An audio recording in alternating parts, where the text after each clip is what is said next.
జై శ్రీరామ్. రామాయణం మనకు ఏం చెప్తుంది అంటే ఆత్మతత్వం గురించి బోధపడుతుంది. రాముడు పరమాత్మ, సీతమ్మ జీవాత్మ, హనుమ గురువు. లంక మన దేహం. రావణాసురుడు రజోగుణము, కుంభకర్ణుడు తమోగుణము, విభీషణుడు సత్వగుణము.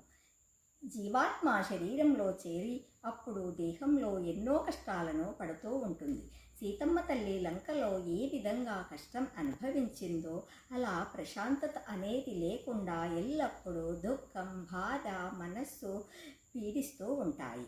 మనం పరమాత్మలో లీనమైనప్పుడు శాంతి దొరుకుతుంది. మనం పరమాత్మను ఎలా తెలుసుకోవాలి?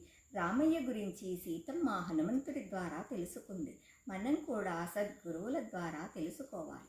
తెలుసుకొని రజోగుణం తమోగుణం నుండి సత్వగుణానికి చేరుకోవాలి.